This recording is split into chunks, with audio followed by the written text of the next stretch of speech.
Salam Indonesia, salam Nusantara dari Sabang sampai Merauke, dari Miangas sampai Pulau Rote. Mantala iman kita, mantala kasih kita, mantala pengharapan kita tentunya dalam Yesus Kristus yang menjadi Tuhan dan Juru Selamat kita dan Juru Selamat dunia. Jangan katakan bahwa Yesus itu bukan Tuhan, jangan katakan pula bahwa Yesus itu bukan Juru Selamat. Kalau engkau percaya, engkau akan diselamatkan. Engkau tidak percaya, engkau akan dihukum. Dalam Yohanes 14 ayat yang ke-6, Yesus berkata, "Akulah jalan dan kebenaran dan hidup, tiada seorang sampai kepada Allah kalau tidak melalui aku." Dalam Kisah Rasul 4 ayat 12, Rasul Petrus berkata, dan keselamatan tidak ada dalam siapapun juga selain dalam Dia, Yesus. Karena di bawah kolong langit ini tidak ada nama lain yang diberikan kepada manusia yang olehnya kita diselamatkan. Yohanes 3 ayat 16 berkata, "Karena begitu besar kasih Allah akan dunia ini, sehingga Ia mengaruniakan anaknya yang tunggal, supaya setiap orang percaya kepadanya tidak binasa, melainkan beroleh hidup yang kekal." Jadi dengan hati percaya engkau dibenarkan, dengan mulut mengaku engkau diselamatkan. Pilih yang terbaik dalam hidupmu. Dan saya mengucapkan bagi kita selamat malam. Dan kiranya kekuatan Tuhan, kekuatan firman, kekuatan Roh Kudus, kekuatan doa, kekuatan iman senantiasa menyertai kita. Rilekskan hati kita untuk mendengarkan firman itu, firman Allah. Dan juga jangan lupa untuk berdoa, menyerahkan hidup, membaca firman Allah sebelum kita tidur. Puji nama Tuhan. Mari kita berdoa. Kami adalah orang-orang yang mau melakukan kehendak-Mu, supaya kami tidak kecewa dan menolak Engkau, tapi hidup seturut dengan kehendak Bapa di surga. Dalam nama Yesus, haleluya. Amin. Puji nama Tuhan. Saya akan membacakan Yohanes 14, Yohanes 16 ayat yang ke-1 dan ke-4. Demikian bunyi firman Allah. "Semuanya ini kukatakan kepadamu supaya kamu jangan kecewa dan menolak aku. Kamu akan dikucilkan, bahkan akan datang saatnya bahwa tiap orang yang membunuh kamu akan menyangka bahwa ia berbuat bakti kepada Allah. Mereka akan berbuat demikian karena mereka tidak mengenal baik Bapa maupun Anak. Tapi semuanya ini kukatakan kepadamu supaya apabila datang saatnya kamu ingat bahwa aku telah mengatakannya kepadamu.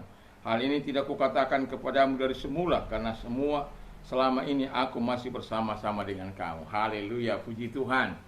Dan saya mau katakan kepada kita, ada banyak orang kecewa oleh karena anaknya yang dipanggil oleh Tuhan, lalu kemudian dia kecewa karena menganggap Tuhan itu jahat, dan dia kecewa dan meninggalkan Tuhan. Tidak perlu Tuhan-Tuhanan. Lalu yang kemudian ada orang yang kecewa karena dia dipayat, sementara perusahaan memang keadaannya sulit, dia akhirnya dipayat, dia kecewa, dan dia meninggalkan Tuhan dan menolak Tuhan dalam hidupnya. Ada yang ketika neneknya dipanggil, dia belum siap, dia menganggap Tuhan itu tidak adil, dan dia kecewa dan menolak Tuhan. Alkitab mengatakan, tema kita adalah jangan kecewa dan menolak Yesus. Karena bisa saja aniaya dan dikucilkan. Itu yang pertama. Aniaya dan dikucilkan membuat kita tidak siap.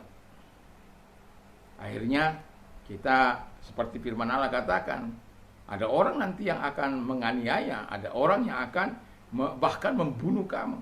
Dan kita sudah lihat kalau dalam Kisah Rasul itu, bagaimana penggenapan firman Allah ini, pasal yang kedua, ayat 16 ayat yang kedua itu, di mana orang, yaitu Paulus, itu membunuh umat Tuhan itu, Stefanus dalam 7, Kisah Rasul 7.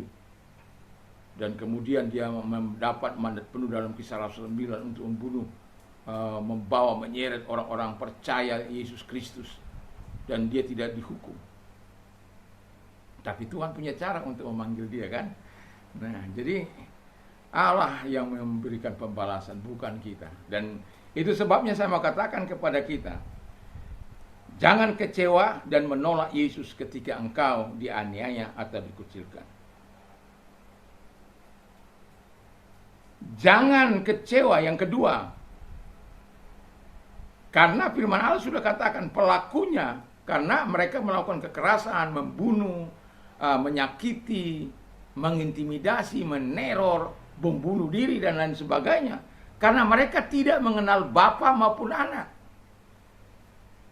Kalau orang mengenal Bapa maupun anak, dia tidak akan melakukan itu.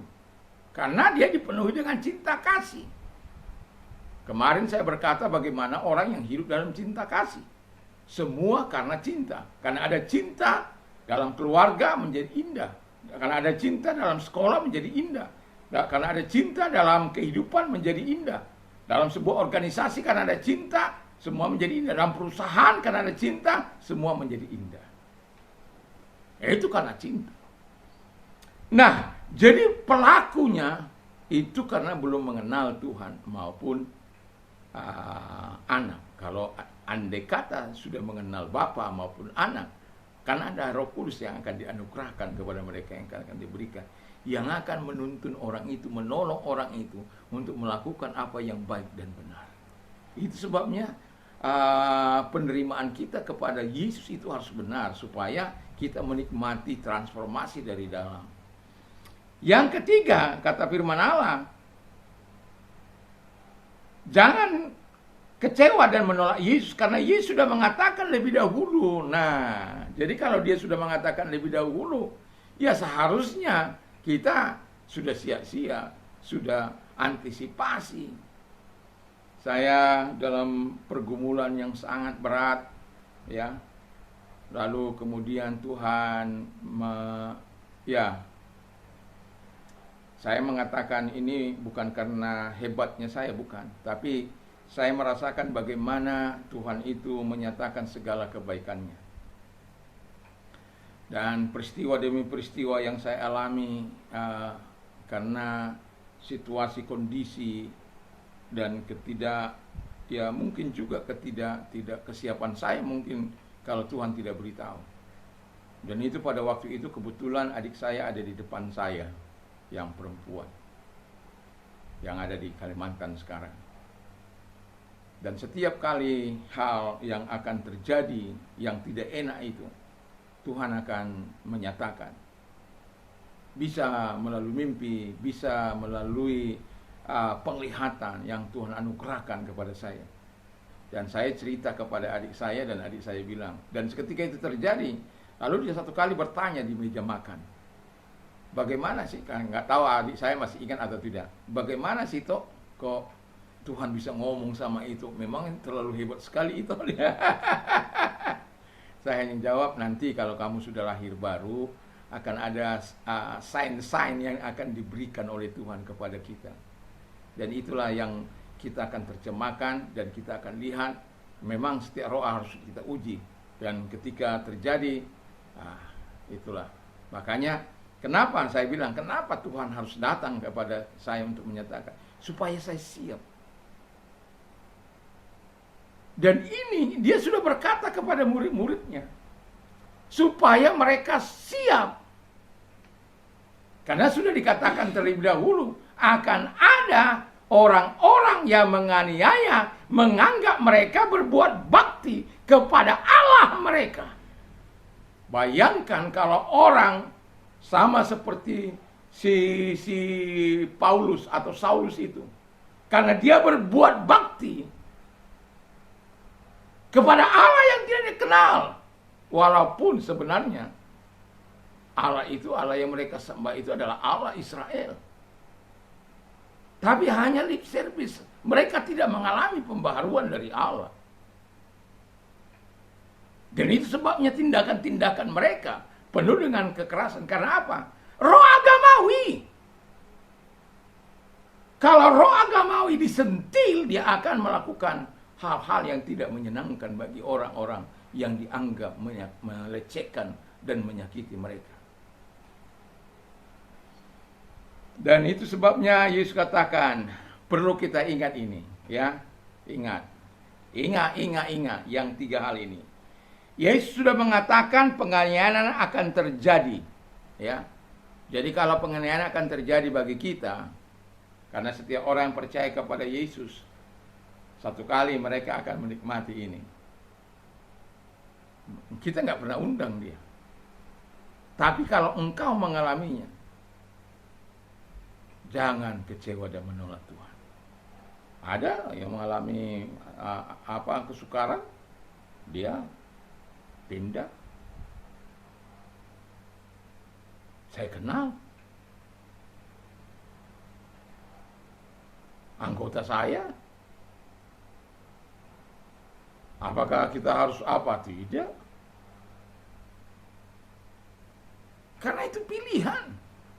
Hak asasi manusia yang tidak bisa diganggu-gugat oleh siapapun, termasuk oleh pendetanya. Tapi ada banyak orang tokoh-tokoh agama merasa kalau mereka mengintimidasi, meneror, menekan, bahkan halal darahnya. Nggak perlulah. Indonesia bukan negara agama, bukan negara syariah juga.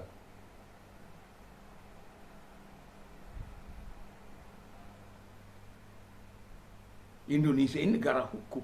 Ada dasar hukumnya, ada konstitusinya.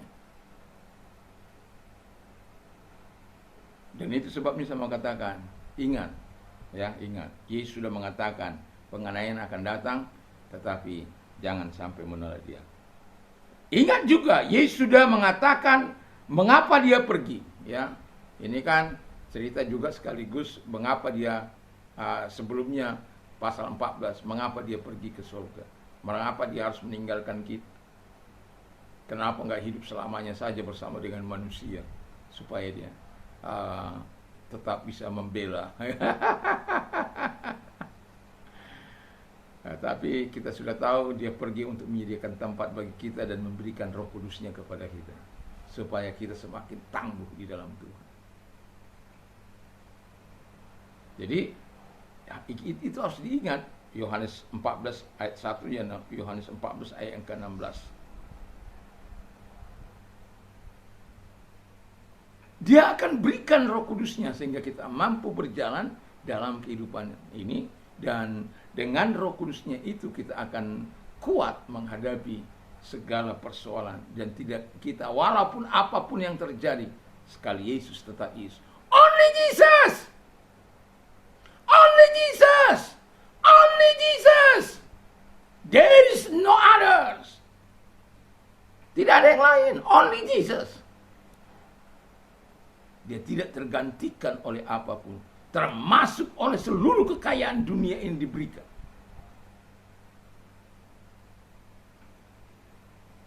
Apalagi hanya penderitaan yang sementara. Seperti Polikarpus katakan, 86 tahun saya percaya kepada Tuhan Yesus. Dia tidak pernah melakukan yang, bagaimana mungkin aku bisa menyangkali dia. Diberikan kesempatan kepada dia untuk menyangkali. Kalau tidak, aku akan membakar engkau. Hakim mengatakan, aku akan membakar engkau. Atau pemimpin wilayah akan mengatakan, aku akan bakar engkau hidup-hidup. Dia hanya berkata, kau hanya dapat membakar aku dengan apimu hanya 1 jam. Udah, kemudian saya mati. Tapi nanti akan ada api dari Tuhan yang akan membakar hakim sampai selama-lamanya. Di mana Tuhan, hakim tidak akan pernah mati. Apinya tidak akan pernah mati. Wah, murkanya itu langsung dia. Apakah dia menjerit-jerit? Tidak. Catatan sejarah. Karena apa? Ada Roh Kudus yang menguatkan dia. Dia tahu tempatnya bukan di bumi ini, tempatnya di surga sana. Itu sebabnya dia bertahan. Dan yang ketiga, ingat, Yesus sudah mengatakan, engkau tidak akan pernah kubiarkan yatim piatu. Engkau tidak akan kubiarkan sendiri. Kalau kita ingat firman Allah dalam Matius 28 ayat ayat 20, Matius 28 ayat yang ke-20, aku menyertai engkau sampai kepada kesudahan zaman. Allah tidak akan pernah meninggalkan engkau. Dalam Yohanes 14 dikatakan, aku tidak akan meninggalkan engkau yatim piatu. Jadi percayalah, Yesus tidak akan meninggalkan. Jadi jangan pernah kecewa lalu menolak Yesus, jangan. Tapi kalau engkau mengalami masa-masa yang sulit seperti itu, ngomong sama Tuhan. Tuhan, kuatkan aku dalam menghadapi badai kehidupanku, dalam menghadapi penderitaan ini, dalam menghadapi aniaya ini, dalam menghadapi kesulitan ini. Kuatkan aku supaya aku tidak kecewa dan menolak Engkau. Tapi dengan kekuatan yang Engkau anugerahkan, aku tetap berkata, sekali Yesus, tetap Yesus. Mantap kan? Haleluya, puji Tuhan. Kiranya Tuhan memberkati kita dengan iman yang teguh di dalam Kristus Yesus. Mari kita berdoa. Terima kasih Tuhan, biarkan kami tidak kecewa dan menolak Engkau, karena kami sudah mengimani Engkau, sekali Yesus tetap Yesus. Only Jesus in our life, di dalam kehidupan kami. Hanya Yesus di dalam kehidupan kami. Dan kalau engkau sakit, saya mau berdoa bagimu dalam nama Tuhan Yesus Kristus. Segala sakit penyakit yang mereka derita, aku perintahkan dalam nama Yesus, keluar, hancurkan dengan kuasa-Mu. Dan Kau datang kepada mereka, menjamah mereka, menempelkan tangan atas mereka, dan sembuhkan mereka semuanya Tuhan, dalam nama Yesus. Terima kasih Tuhan. Dan kalau engkau orang yang sedang mengalami pergumulan hari-hari ini, saya tahu itu apa kesulitan, dan saya sudah melihat banyak orang yang mengalami masa-masa sulit di dalam hidup mereka. Dan banyak orang sudah menyatakan bagaimana kesulitan mereka. Bahkan saya mau katakan ada orang-orang yang tidak kuat lalu meninggalkan Tuhan.